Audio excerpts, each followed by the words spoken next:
Right. So welcome to Boston Black News. Welcome. Thank you for having me, Ron. Thank you for having me back to the wall. Thank you. Okay, yeah, we got to get that going. Okay, let me do a little bit of reading here because I want to make sure people know who do we have in the studio, if that's all right, and then you can kind of tell us a little bit about.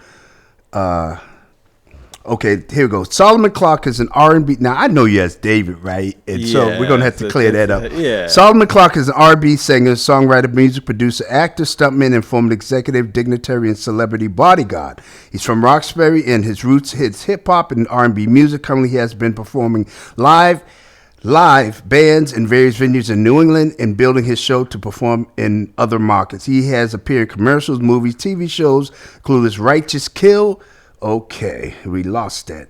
And others. So tell us a little bit about yourself, man. First, because I want to say happy early birthday to you, my brother. Same to you, my man. It's good to see you.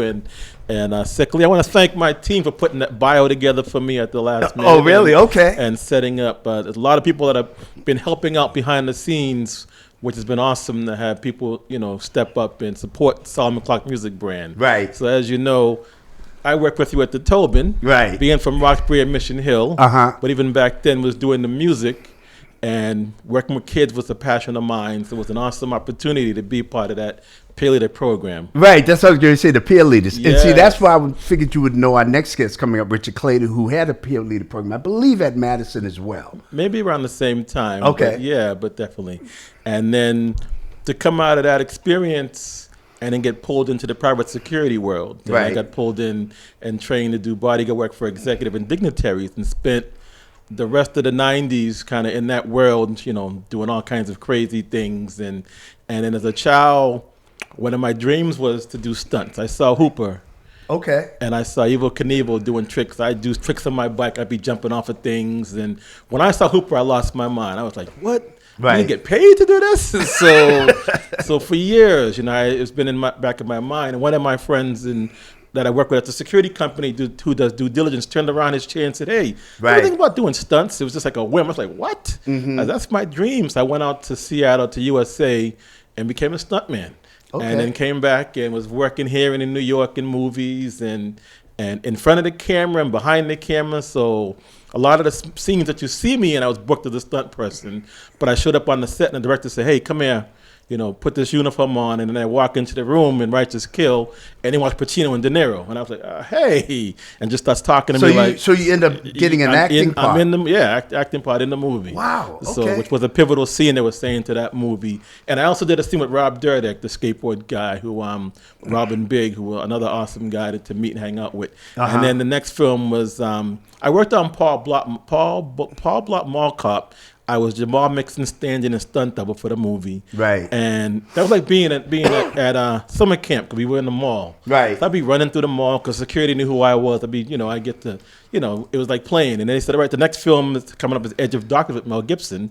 And I was supposed to play a Boston police officer. Right. So I got a call the day before that the technical advisor for BPD hired all Boston cops to make it authentic, which made sense. Right. So they said, you want to be a news reporter? I'm like, as long as I get to be on the set, if you've never been on a film set, the food is good. It's like, being at a 5-star restaurant, especially being in the union, I'm in SAG and AFTRA.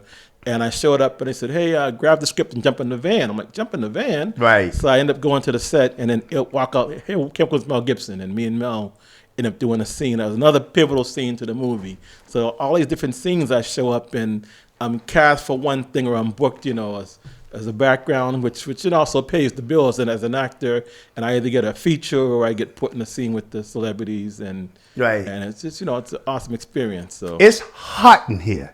Is it me or is it you? Because you're sweating too. The passengers are sitting there all cool and everything. I'm pretty good. I'm tearing up a little bit because it's emotional being here. But it's my first radio interview for 2023. Dealing with some loss of family in 2022 as well as 21. Yeah. And my personal journey with mental health and things that I'm dealing with that I've been publicly talking about because I know some folks are going through the same thing. Yeah. And it's good to be able to use me as a person to talk to folks. And years ago, I got asked to speak at Urban League. And I didn't want to go because it was about being successful. I was like, well, I'm not successful yet. I'm still trying to get there. And one of my friends said, "But you have experience that other folks haven't had already." Right. So when I went and told my story, at the end of the seminar, people walked up to me and said, "Yo, I'm so happy you came because what you said prepared me for my next part of my journey, Right. and I was about to give up." So it really touched me that I could speak and help people because, I tend to feel like I'm from Roxbury. I'm just a regular guy, you know, that had opportunities that were presented to me that I was able to take advantage of. And it's been a blessing. So then to go from doing the stunts, and then I got pulled into the celebrity bodyguard world. One of the companies I was working for, shout out to CRG and Omnium, and I worked on Ted. That's with Mark Wahlberg and Amanda Seyfried for Ted. Right. I worked on Ghostbusters. That's with Melissa McCarthy for Ghostbusters. And then they were filming Proud Mary here. And I got booked on Proud Mary as a stuntman. And then they called me. So my boss called me and says, "Hey, I actually called him. Said, listen, I'm about to get back into the acting and music thing, and I'm gonna need some time off." He goes, "Well, you just got picked to be Taraji's bodyguard for Proud Mary, but if you don't want the job," I was like, "Well, let me back up." Right. And I said, "I 3 months on a film opposed to a couple of days," and the film credit had to weigh the difference, and I took the 3 months.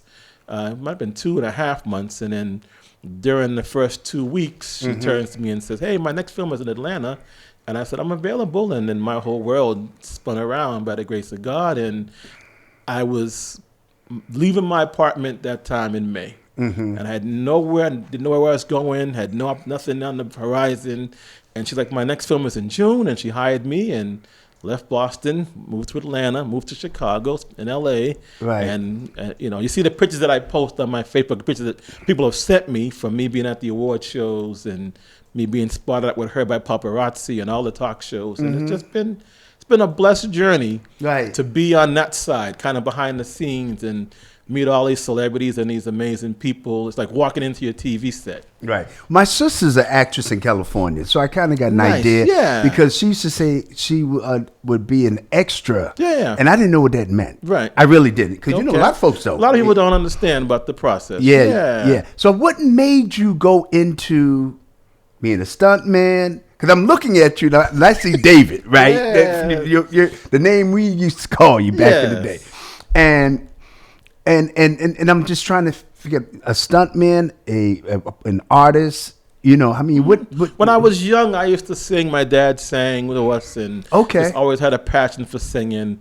And I actually started out doing hip hop back in the early '80s. There's pictures of me. I won a summer thing in '81, and different shows that I was on back then, and just loved to perform. And loved to freestyle. And but also love to sing. So I kind of dabbled in both worlds, and had a big contract back in '84.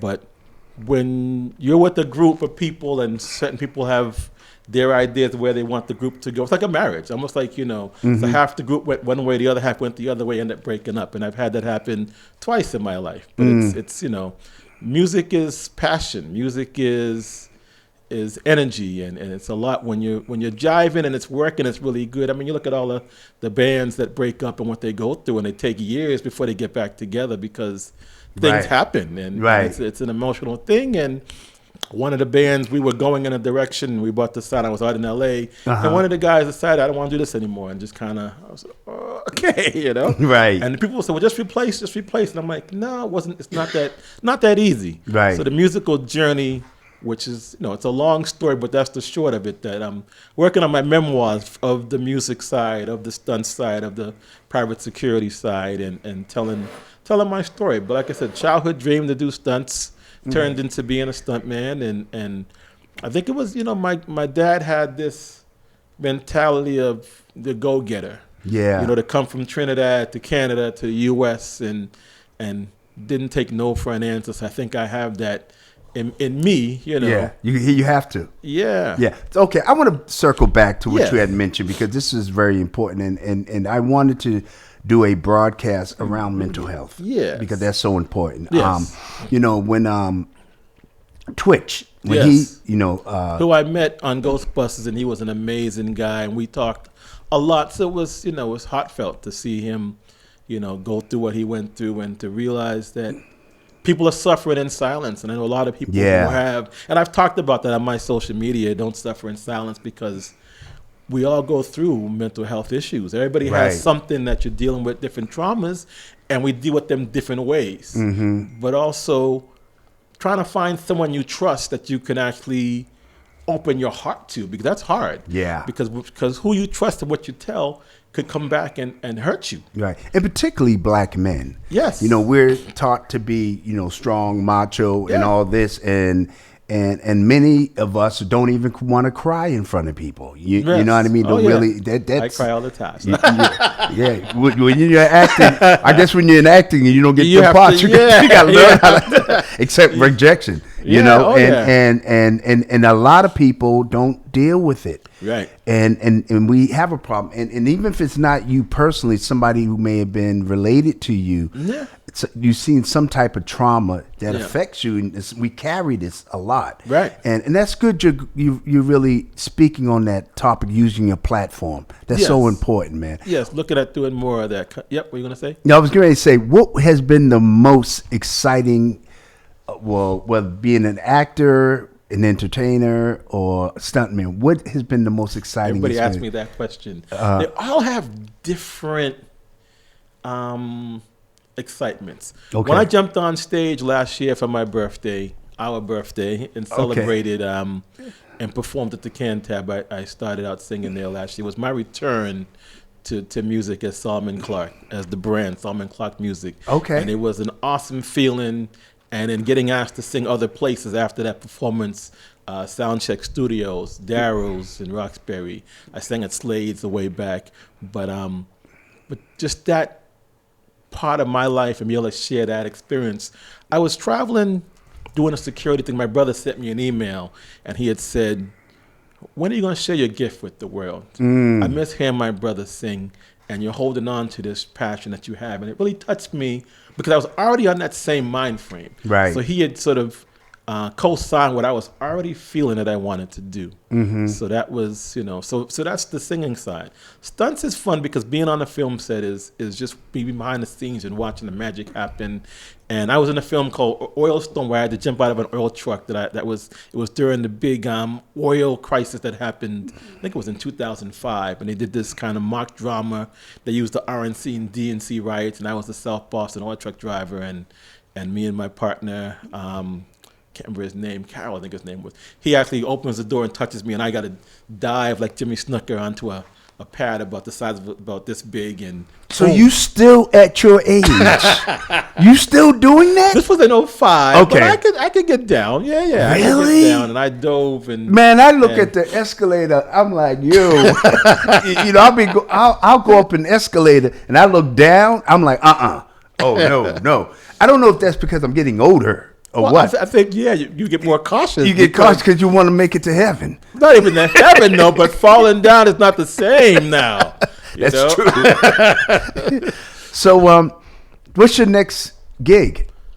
The next thing is tonight. I'm celebrating my birthday at the Rock Bottom. Okay, so you're going to Puerto Rico, right? And then after that, I'm off to Puerto Rico. Thank you to my friends that blessed me with this trip that starts tomorrow. So tonight, I'm celebrating my birthday. Where's your birthday celebration at the Rock Bottom, down in the theater district. Rock Bottom. I don't know. The flyer is on the address is on my flyer. Okay. Shout out to DJ Eli who put this together for me, and that's nice, man. An opportunity to have. It's gonna be more dinner, kind of informal.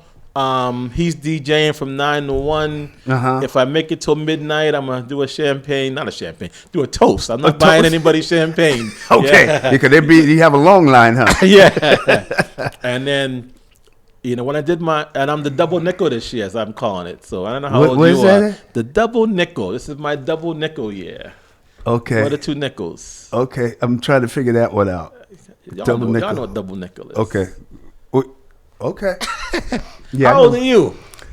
35. Okay, so I'm the double nickel. What are 2 nickels? So I'm 35 and I'll turn 60 tomorrow. Okay. How's that? Well, last year I was 45, and this year I'm the double nickel. Okay. So, yeah. I know the double nickel. Yeah. So when I turned 50, I was working on Empire.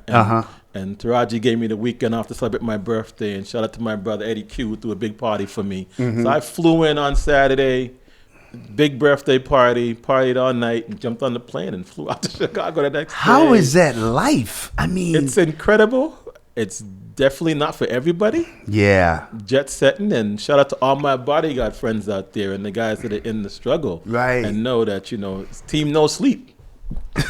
Team no sleep. You're on 24 hours. I remember I was going to the movie once, and I got to the movie theater, bought my tickets. I get a text, hey, we're about to leave. We're going somewhere. You got to be here. Had to jump in the car, ran to the house, got another text. Cancel that. Yeah. So as a bodyguard, I mean, and I read your bio, and I say you got the martial arts going on, all the weapons and all that stuff, huh? Okay. Yeah. Oh, yeah. You have to. You look like this is nice guy. I mean, you're a nice guy anyway, but I'm just saying it's like. But I always say there's two coins. There's the nice guy coin and there's the other guy coin. So we got the double nickel, then we got the coins. So pick which side of the coin you want to deal with, and in that life, the most determined person wins. So you got to be more determined than the other person. And it was interesting coming out of the executive dignitary world where it was all high risk. I had to wear bulletproof vests and carry a gun, and a lot of my clients were threatened. So it was, it was pretty intense and high speed, working with a lot of prior service, a lot of government people, to go into the celebrity world where it was just cameras. And I'm like, you ain't shooting at me? Just pointing a camera at me? I could take care of that. So, right. But treating it like it was a gun or it was a major threat made my clients really comfortable because their image was what was being protected. Right. So it wasn't about which is their life. If they're compromised in a picture that gets sold for this astronomical amount of money, that could ruin their career, change their career. So that's scrutiny. So I looked at it from that angle. So that's why I did really well in that world. So it was awesome to retire from, as I call myself, leaving the security world with a top tier client as Taraji P. Henson, who was an amazing woman to be around, and we're friends to this day. I got a birthday text from her this morning, which was awesome, and wearing some of my birthday gifts that she's given me over the years, and to then go back to my passion, which is the music, and then changing my name to Solomon Clarke. I was living in St. Petersburg. I was walking on the beach one day, and then tears came out of my eyes. My spirit said, you're going to change your name to Solomon, which is my middle name. Okay. So my born name is David Solomon Clarke. That's the name my dad gave me. But I see Solomon, because when I called you the other day, I was looking for your number. I kept looking for David Clarke. Yes. I said, man, I know I have his number because they gave it to me. And then when I seen Solomon, I okay. So I couldn't be an R&B singer named Stuntman Dave. Because some people don't even know my name. They know Stuntman Dave. Right. And the harder thing to do is to walk away from your brand. Between Hot Ones, between the stuff that I've done where everybody knows the Stuntman Dave thing. And I was in Vancouver and someone's like, hey, Stuntman, I like Stuntman Dave. Right. And I went to the pharmacy to get some allergy meds, and this clerk says, sign the paper, give me your autograph. I said, I already signed the paper. She goes, no, you're Bodyguard Dave from Hot Ones. We saw the show. So I'm like, oh God. So I had never seen Hot Ones. I had no idea what the show was about. We were promoting Proud Mary in New York, and we didn't get there was no food for me on the tour that whole day. So the publicist goes, we're going to do this hot wings show, and there's going to be wings there. I'm like, cool. I walk in, there's 2 wings, 10 for her and 10 for the host. And I'm like, so they say, there's Doritos in the green room. I'm like, I don't want Doritos. I want some food, Right. So I turn to walk out, and as you see in the clip, she goes, hey, who's eating these? And where's my stunt double, which was a play on being a stunt man and then also protecting her eating the wings. And that little trailer, they cut that after the show because I guess people were saying that all kinds of celebrities were talking about it and tweeting about it, and people were like, I was the first one to go on and actually eat the wing to the bone because it's how you eat wings, I'm like, I like wings. So after that, I'm going to restaurants. I sit down, all of a sudden, wings to the pair. I'm like, I didn't order these. Like, your Bodyguard Dave from Hot Ones, and I'm on the airline. People walking up. You want something to drink? Like Coke? You want something else? Your Bodyguard Dave. I'm like, wow. So what has been the most? I would say the biggest stunt you ever did? I mean, like, the most dangerous one. Let me say that. During my training, if you see the video, I got lit on fire, which fire is like intense. real, like fire? Yeah. I'm in a Normex suit that's covered in Zil gel, and I've got natural burning clothes on, and they use a solution that they paint on you that burns slower than gasoline. They don't just throw gasoline on you. You just say like big thing, bro. I mean, like fire. So the suit is dipped in ice. Okay. So it keeps your body temperature down. So I'm freezing. I'm trying to upload this stuff, this video that I shot at the training, and Then you got your safeties around you. They say, okay, you ready? Go. And they light you up. So I'm standing there. If you see the video, all of a sudden the flames go, and I'm like, oh, shoot. They go over my head, and then they're like flare, so you're pretending you're on fire, you're on fire. And then when you get hot and you're ready, you got to hit the ground flat. You can't drop and roll because the stuff they paint on you will spread. They lit it on fire, literally kicked it, and it bounced on the ground. And you got to put it out with a fire extinguisher and water. So in the video, you see me hit the ground, but my arm was on fire. So I'm like, tap my hand because I couldn't talk or breathe because it's toxic. So if you breathe, you die. So stunt life is crazy. It's an insane world. It takes a certain kind of person to do that, do high fall. I did 35 feet, 45 feet into an airbag. So you jumped? Yeah. When was this? This was back in '99. Okay. So this is all on the. Okay, because you was younger back then. Yeah. Would you do it? You would do jump? some high falls now. Yeah, that was. Wow. Oh yeah. Okay. High falls. Horse work. I had to ride a horse for the first time, and while I was riding the horse bucked and tried to throw me off, and I turned to the wrangler and I said, "Am I a cowboy?" It was about 6 seconds. He's like, "Yeah, you're a cowboy." And then after that, I had to jump off the horse onto a pad as it was galloping, and so it's like I'm ready for my horse movie, my cowboy movies. I want to play a cowboy. I want to write a cowboy movie. I got a fascination with cowboys and just us through history from that time till now, and there's been some really good movies that have touched on the whole cowboy life when it comes to our people. Right. Yeah. Wow. I'm just looking at you like, man, I'm amazed. Thank you. I appreciate that. From youth worker to stuntman to artist, bodyguard, all these different vocations. I mean, God is good, man. Yeah. You pray for your dreams to come reality. Opportunity presents itself, and when you're prepared for it to happen, you walk in and you said, I used to say, I don't know how to do it, but I'm willing to learn. And people would grab me and say, okay, we're going to show you. And that's how I got into the bodyguard life. And What would you tell a young person? What advice would you give to a young person that is thinking about going into acting, entertaining, bodyguard, stuntman? One of my really good friends, I'm a name dropper. So Naheem Garcia, who's an amazing actor. He's been in a lot of movies, says to me all the time, work on your craft. Work on your craft. Train, because you have to be ready for when the opportunity comes. Right. You and as they say, if you stay ready, you don't have to get ready.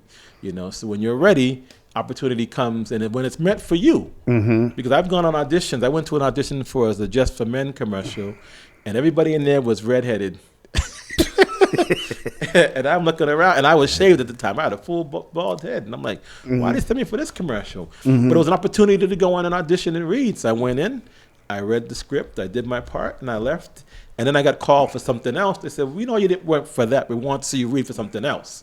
So you never know who's got an opportunity for you, as I always say. You never know who's watching you with an opportunity. Well, now I remember when legislation was filed years ago, maybe during the time under the Patrick administration. I worked for Governor Deval Patrick, that there were a lot of movies taking place in Boston. Oh, now. yes.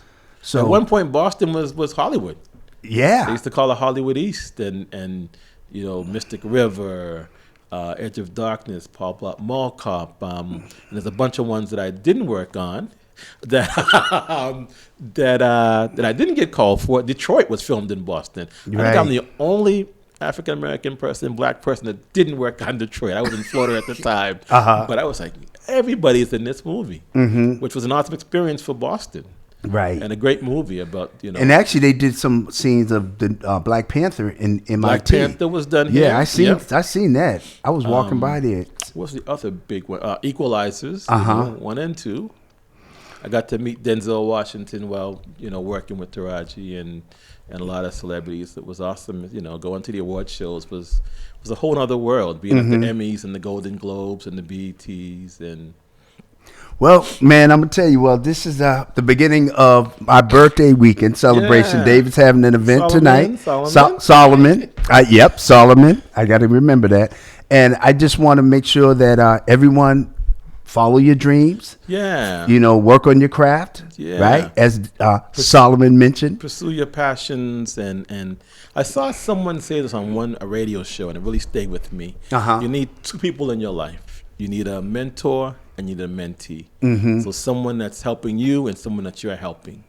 So that's awesome, man. Well, thanks, man, for coming on by. And Boston Black News, really excited. Thank you for having me, man. Yeah. I know we've been talking about this for about a year. About a year now, right? Yeah. We finally got you in the studio. The time is right. But I do want you to come back and let us know definitely. how it's going, because I think it's important that we celebrate folks that are from here that I appreciate that. is successful. Yes. So coming right up, we have Emma Tobin and Richard Clater from the Family Nurturing Center, Massachusetts. Be right back. Boston Black News.